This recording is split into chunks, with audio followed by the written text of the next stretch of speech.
बा तिमीले किन मलाई काटे कुरी हालेको? अब तेरो बिहे पनि भएन, गाउँका केटीहरूले कसैले तँलाई देखेनन् जस्तो लाग्यो। त्यसपछि यो यज्ञमूर्तिले राखेको महोत्सवमा त राम्रा राम्रा केटीहरू आछु भन्ने सुनेको छु। त्यही भएर केटीहरूले त्यो मेरो कुरी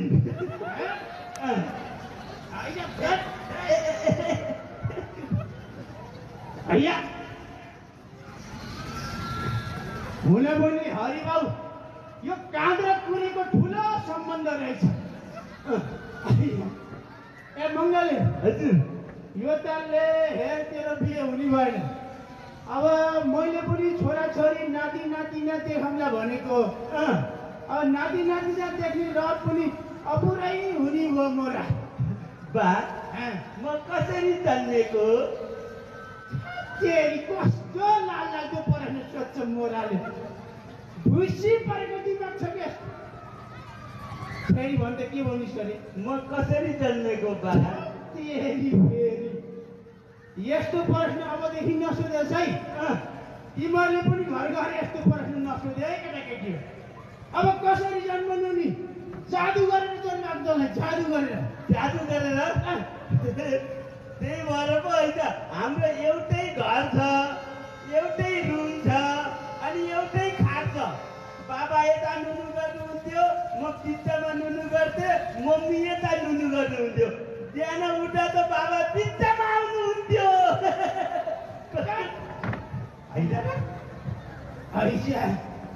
बेइज्जत गरेर आफ्नै बाबुको नाक काट्यो। बा हाम्रो मम्मी खै त? मम्मी खै? मम्मी अहिले आउँदैछिन् क्या? दिन्छ ठुल्ठुल्ची बोकली गर्न आउँछ बिहा नगएर। अब यो माइलीले मलाई पहिला सायरी भन्थे, फुल त फुल्यो प्रिय, फुल फुल्यो बोटमा, पात झऱ्यो रोडमा। रोडमा गेजा ठाटिया भनेको के ठानु सर बाबु?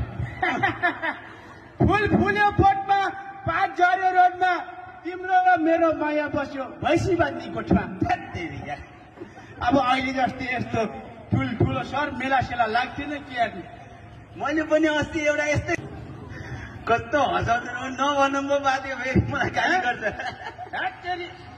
कति गनाएको होस् नुहाउनुहोस् कि क्या हो?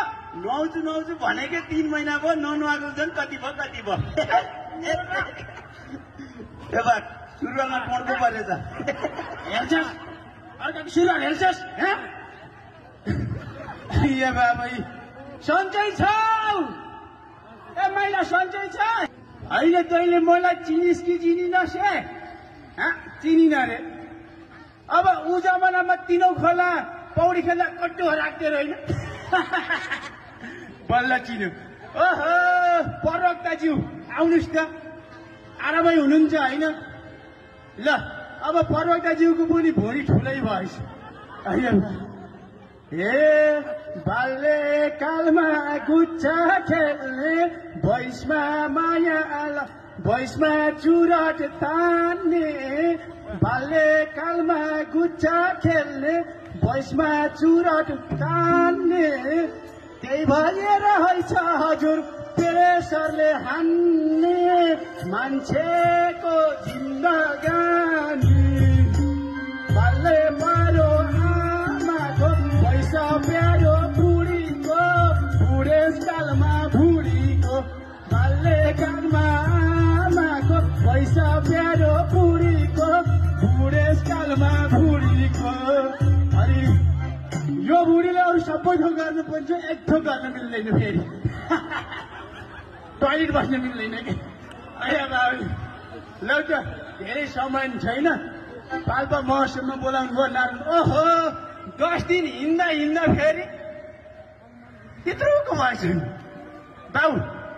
मेसिन चालु छ नि? चालु छ या बाबु मोबिल। धेरै धेरै धेरै धेरै धेरै धेरै धन्यवाद छ कमल भट्टराई र विजय बम्रेजीलाई। एकपटक जोरदार तालीले यो